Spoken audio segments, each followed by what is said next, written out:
My name is Krishna Kashyap. Last video हम लोगों ने डिस्कस करा था हैज हैव हैड वाले सेंटेंसेस।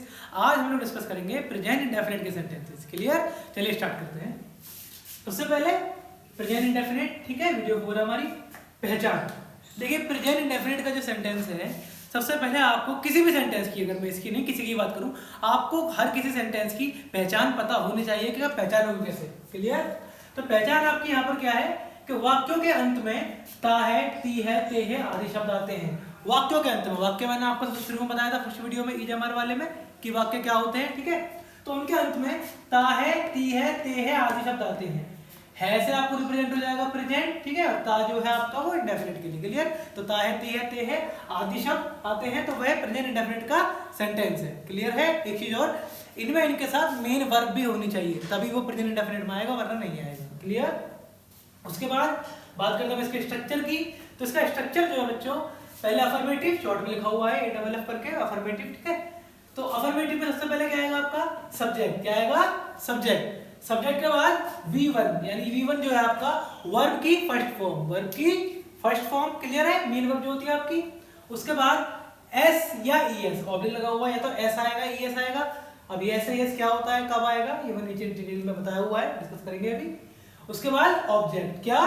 ऑब्जेक्ट। चलिए पहले बात करते हैं SES की। SES क्या होता है? देखिए SES पहली कंडीशन आपको लगाना कब है, पहले ध्यान दीजिए। आपको हर बार नहीं लगाना है, कंडीशन है कब लगाना है। तो पहली कंडीशन देखिए, जब थर्ड पर्सन सिंगुलर सब्जेक्ट हो, आपको S या ES तभी लगाना है जब आपका जो सब्जेक्ट है वो थर्ड पर्सन हो और सिंगुलर हो। क्या हो? Third person plus singular. ध्यान रखिएगा, अगर थर्ड पर्सन नहीं है, सिंगुलर नहीं है, या फिर अगर थर्ड पर्सन भी है सिंगुलर नहीं है, मान लीजिए दे है, थर्ड पर्सन होता है लेकिन सिंगुलर नहीं होता है, तो उसमें आप SES नहीं लगाओगे। S या ES लगाने की सिर्फ एक ही कंडीशन है यहाँ पर आपकी। पहली क्या कि आपका जो सब्जेक्ट है वो थर्ड पर्सन सिंगुलर होना चाहिए। थर्ड पर्सन सिंगुलर आपका क्या क्या, ही, शी, इट या कोई नेम। क्लियर? यहाँ पर समझ में आ गई बात आपको। सेकंड, अब ES कब लगेगा या S कब लगेगा। देखिए मैंने यहाँ पर ES के बारे में बता दिया है, ठीक है। ES इसके साथ लगेगा, उसे छोड़कर सभी के साथ S लगेगा, ऑब्वियस सी बात है। तो ES का देखिए, जो main verbs O, CH, X, SS, SH, consonant plus Y पर खत्म हो, उनके साथ आप ES लगाओगे। क्या लगाओगे? ES। जैसे मैं एग्जांपल के रूप में आप लोगों को बता दूं, मान लीजिए आपकी कोई वर्ब है गो, ठीक है, गो आपकी वर्ब है। अब गो जो है आपकी वर्ब O पे एंडिंग हो रही है, दिख रहा है आपको, इसमें O आ रहा है, ठीक है। और आपका मान लीजिए जो सब्जेक्ट है वो थर्ड पर्सन सिंगुलर है यहाँ पर, ठीक है। अगर थर्ड पर्सन सिंगुलर सब्जेक्ट है और वर्ब जो आपकी मेन वर्ब वो O पे खत्म हो रही है, तो आप उसके साथ O के साथ क्या लगाओगे? ES। तो गो का क्या हो जाएगा आपका? गो। क्लियर है? ऐसे CH पे खत्म हो रही है, तब आप लगाओगे ES, X पे, SS पे, SH पे, कॉन्सोनेंट प्लस Y पर। कॉन्सोनेंट प्लस Y अगर बच्चों कंफ्यूजन हो रहा होगा शायद, तो मैं यहाँ पे बता दूं, कॉन्सोनेंट प्लस Y, मान लीजिए कुछ ऐसा है, कुछ ऐसी वर्ब है, क्राई। क्या है? क्राई, ठीक है।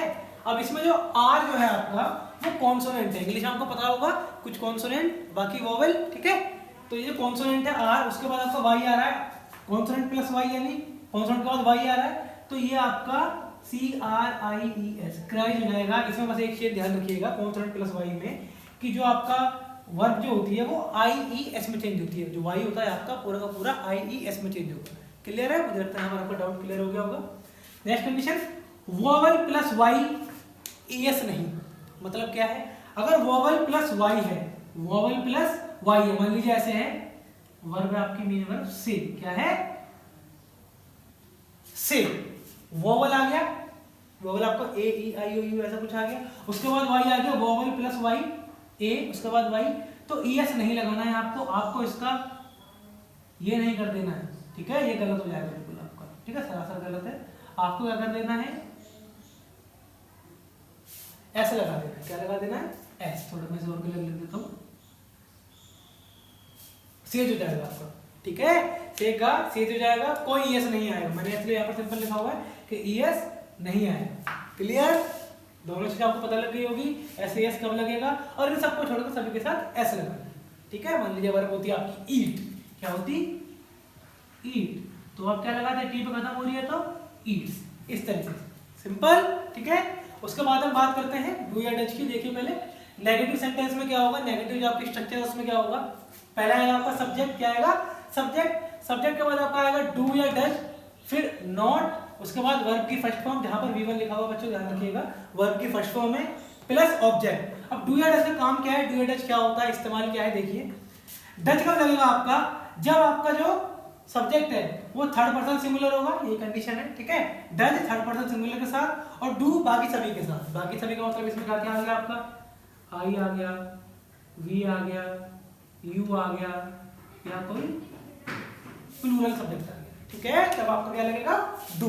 क्लियर है, बहुत छोटी सी चीज थी लेकिन आप ये समझ जाइएगा, सेंटेंस का फिर कभी गलत नहीं। उसके बाद इंटरोगेटिव की बात करें, सबसे पहले डबल एच फैमिली पता ही आपको, पिछले 2-3 पार्ट में पढ़ रहे हैं।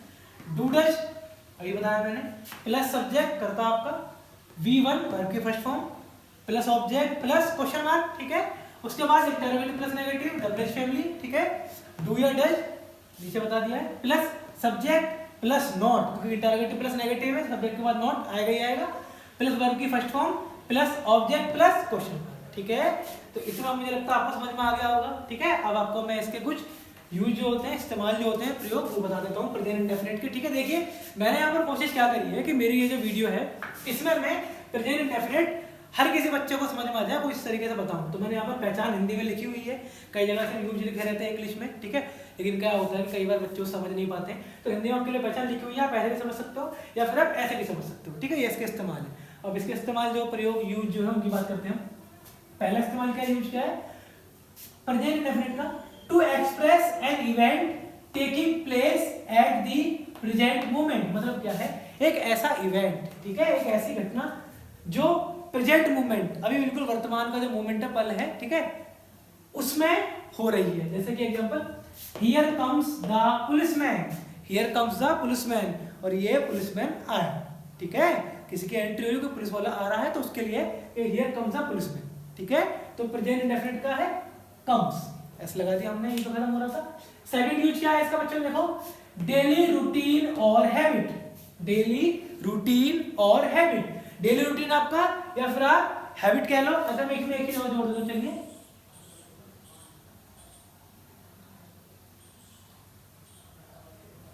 कस्टम, क्या कस्टम जो आपके रीति रिवाज होते हैं वो आप इनमें ऐड कर सकते हो, मैंने कर दिया आपके लिए।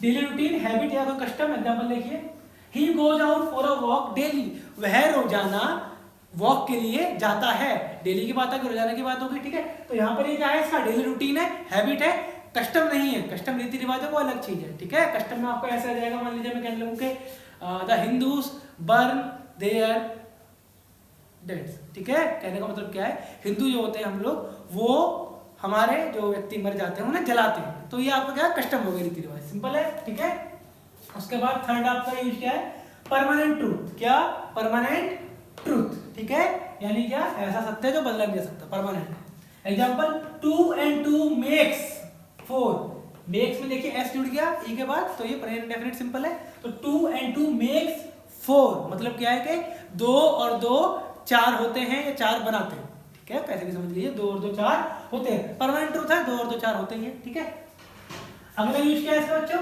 To show emphasis. एम्फेसिस मैंने पहले बताया था लास्ट वीडियो में आपको कि क्या होता है इसका मतलब, प्रभावी। ठीक है, जोर देकर जब बात को किया जाता है, तो बस दबाव के लिए, जोर के लिए, प्रभाव के लिए, एम्फेसिस के लिए हम कई बार डू या डज का इस्तेमाल भी करते हैं। जैसे एग्जांपल क्या है, यू डू स्मोक, तुम स्मोकिंग करते तो हो।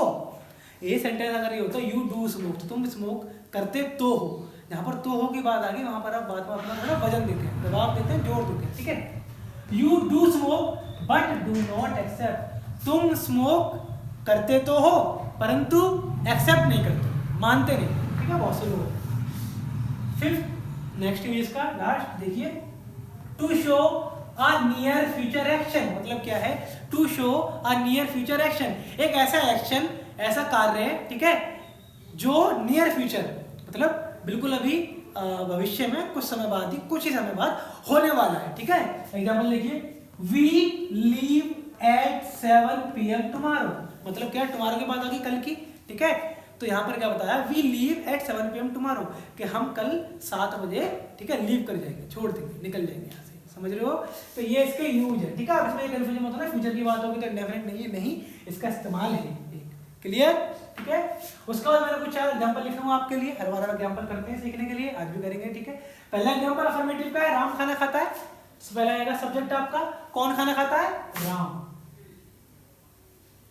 उसके बाद आपकी वर्ब की फर्स्ट फॉर्म, वर्ब क्रिया, खाना खाना, ईट, ठीक है। अब एसईआईएस, सबसे पहली कंडीशन एसईआईएस के लिए क्या थी आपकी?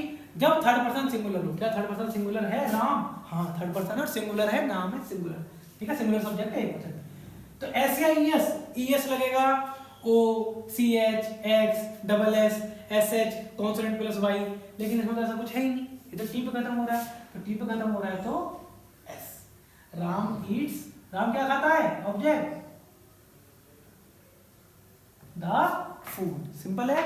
उसके बाद राम खाना नहीं खाता है, ठीक है, सिंपल, राम खाना नहीं खाता है, राम। अब यहां पर देखिए नेगेटिव में सब्जेक्ट के बाद डू या डज, राम के साथ डू या does, does third person singular के साथ, डू बाकी सभी के साथ। राम क्या हमारा थर्ड पर्सन सिंगुलर है, तो राम के साथ डज, नेगेटिव नहीं के लिए नॉट, वर्ब आपकी फर्स्ट फॉर्म ईट, द। अच्छा, एक चीज और आप लोग ध्यान रखिएगा, जो एसईआईएस है बस वो पहले स्ट्रक्चर में अफर्मेटिव में, इसके अलावा कहीं यूज नहीं करेगा, ठीक है।